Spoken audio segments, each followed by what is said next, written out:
Әссәламу алейкум, хөрмәтле тамашачылар. Эфирдә кабаттан бер хәдискә бер җавап тапшыруы. Без бүген дә сезнең игътибарыгызга галәмнәргә рәхмәт итеп җибәрелгән пәйгамбәребезнең күркәм хәдисләрен тәкъдим итәбез. Бер вакыт пәйгамбәребез Әнәс исемле сахаба белән мәчеттән чыгып бара иде. Аларны ишек янында, күләгәдә бер кеше көтеп торып, Кыямәт көне кайчан булачак дип сорау бирде.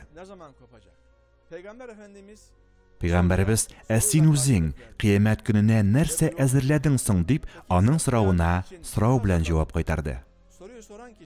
Теге кеше: "Эй Аллаһның илчесе, минем намаз, ураза, садака кебек олуг ибадәтләрем юк. Әмма мин Аллаһ Тәгаләне һәм аның илчесен бик яратам" диде. Аның җавабына каршы пәйгамбәребез безнең күңелләргә дә хуш килә торган шатлыклы бер хәбәр әйтте. Җир йөзендәге һәр кеше үзе яратканнар белән бергә булачак. Син дә үзең яраткан кешең белән бергә булачаксың. Пәйгамбәребезгә бу сорауны биргән кеше дингә яңа гына килгән мөселман була. Yeni Müslüman olmuş birisiydi o soruyu soran Peygamber Efendimiz'e. Мөгаен шуңа да аның кыямәт көненең кайчан киләчәге турында беләсе килгәндер. Ул һәрбер кешене кызыксындырган кыямәт көне кайчан булачак дигән сорауны бирә. Кыямәт көне аның кайчан җитүе турында барлык гыйлем дә Аллаһ Тәгалә хузурында. Безгә исә кыямәт көненә нәрсә белән киләчәгебез турында кайгыртырга гына кирәк.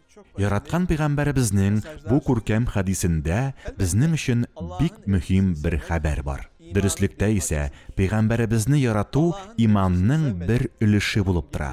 Аны яратмый торып, аның сөннәтенә ихлас күңел белән ияреп булмый. Аллаһ Тәгалә Коръән Кәримдә булай дип әйтә: "Эй Мөхәммәд, әгәр Аллаһны яратсагыз, миңа иярегез. Миңа ияргән кешене Аллаһ яратыр һәм гөнаһларын гафу итәр" дип әйт. Мөхәммәд Мустафаны ярату Аллаһны яратуга китерә. Ә пәйгамбәргә итагать итү Аллаһның сезне ярата башлавына бер сәбәп. Хәзрәти Гомәр Расулуллаһ белән юлда булганда: "Эй Аллаһның илчесе, дөреслекдә исә мин сине үземнән кала бар нәрсәдән дә ныгырак яратам" дип әйтә.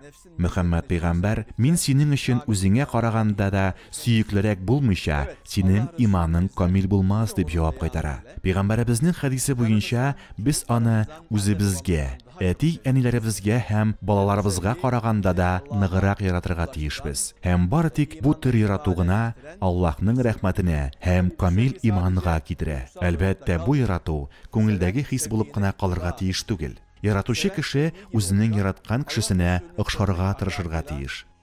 Расулуллаһның тормыш рәвешенә иярергә тырышу үзебезне тәрбия кылуда иң яхшы юл булып тора.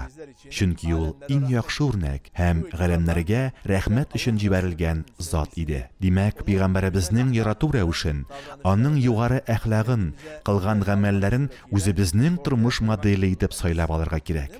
Аллаһның илчесен яратып, аннан үрнәк алучылар югары бәхеткә ия кешеләр. Әссәламу алейкум. Исән сау булыгыз.